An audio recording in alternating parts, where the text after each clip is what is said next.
So, ayan mga katilawi. So, meron tayong parcel mga katilawi nga nag-abot. Ayan. So, tama gini sa kadako mga katilawi ang nag-abot sa ako. Ni wala ko yan na-expect mga katilawi. Worth 200 plus lang ni mga katilawi. Pero tama yun na kadako. So, thank you pala kay Jasen at saka kay Chibel. Kay gindara nilang parcel ko. So, thank you man kay Tapen sa Sevilla. Kay ginbaydan na bala ang ako nga parcel. Tuya sa planta. Ayan. So, deliver diri sa may boarding house mga katilawi.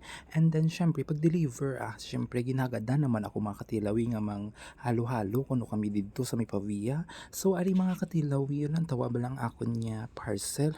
Way ko kabalo kung amo ni kadamo mga katilawi. And then, nakita ko ni mga katilawi yan sa kilid na bala ni nga daw tawag na ang ano bala na, ano ra tawagan ni? Ang daw kudal na bala.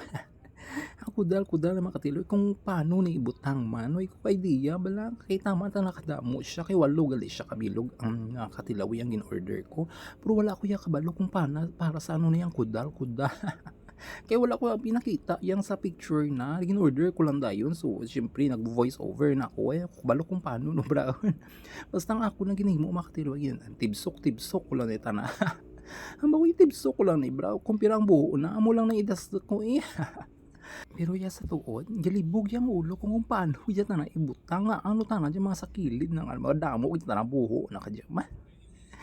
Gani ko mangliwat gani ko magbakal gani pamangkot-mangkot man na i-research mo man danay kung paano ibutang hindi nga alaman timo nga sampaw Dawali nga tanatapon na basta ang ginimo ko lang diri sa sampaw ko lang tanan mga katilawi. Pagkita ko nga ay may buho gali sa babaw si diri ko lang isampaw guro kay siguro amo nang iya nga ano nga tawag na tukod na bala para mag level up ta na.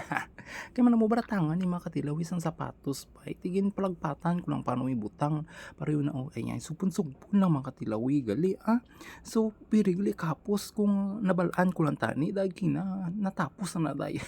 Kaso nabuhayan pa makatilaw yawan ako ka santo-santo sa niya buho. Kung isa lang dya iya buho makatilawi, kang gina ko pa dyan napasilid makatilawi mong bisan wala pa na spotter.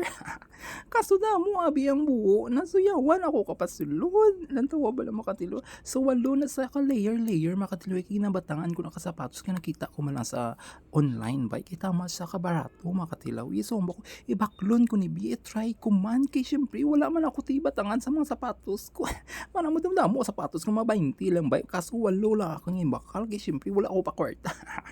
So waragin tindugan ko in makatiliw kay syempre kung pungkuan mo yawan niya ako kalabot kay walo daan ba di ba kung walo mga kalaba yawan kagid ka. Yawan kagid ka santo so ara mga katilawi okay na naamo na ang walo mga katilawi ang mata mo sa lugar la.